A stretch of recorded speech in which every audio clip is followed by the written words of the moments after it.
Hi guys, எல்லாருக்கும் வணக்கம்.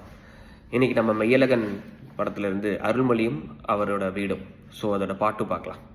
So part 1 வந்துட்டு அவர் நீடாமங்கலத்துலேருந்து கிளம்பி சென்னைக்கு வர்றது, அதை பற்றின வீடியோஸ் நம்ம சேனலில் இருக்குது. மறக்காமல் எல்லோரும் அதை போய் பாருங்கள்.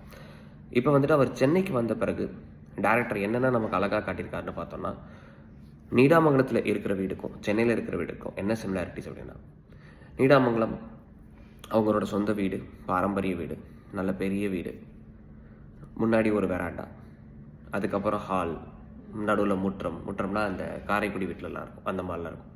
இங்கே கம்பேர் பண்ணும்போது, சென்னை வீட்டில் கம்பேர் பண்ணும்போது நீடாமங்கலத்தில் இருக்கிற மாதிரியே அமைதியான சூழல்லையும், ஃபர்ஸ்ட் பாயிண்ட் அமைதியான சூழலில் இருக்கும். ரெண்டாவது, அதே மாதிரி முன்னாடி பெரிய வெராண்டாவோடு இருக்கும். மூணாவது, அவர் நிறைய பெட்ஸ் அனிமலோட வாழ்ந்துக்கிட்டு இருப்பார். தன்னோட லோனினஸை போக்குறதுக்காக அவர் அங்கேருந்து வந்ததை கொஞ்சம் கொஞ்சமாக மறக்கிறதுக்காகவும் மறந்துக்கிட்டும் இருப்பார். அவரோட ஆள் மனசில் அது இருந்தாலும் அதெல்லாம் மறந்து ஒரு அமைதியான சூழலில் தான் வாழ்ந்துக்கிட்டு இருப்பார். வேறு என்ன சிமிலாரிட்டிஸ் பார்த்தீங்கன்னா, கிளிகளுக்கு இங்கே வந்து உணவளிச்சுட்டு இருப்பார். நீடாமங்கலத்தில் அவர் வீடு பக்கத்தில் பார்த்தீங்கன்னா பெரிய மரம் ஒன்று காட்டியிருப்பாங்க. அங்கே இருக்கிற அந்த பறவைகள் சத்தம் இவரோட மனசில் அது இருக்கிறனாலையும் இங்கே அதே மாதிரி பறவைகளோட தான் இவர் வாழ்ந்துட்டு இருப்பார்.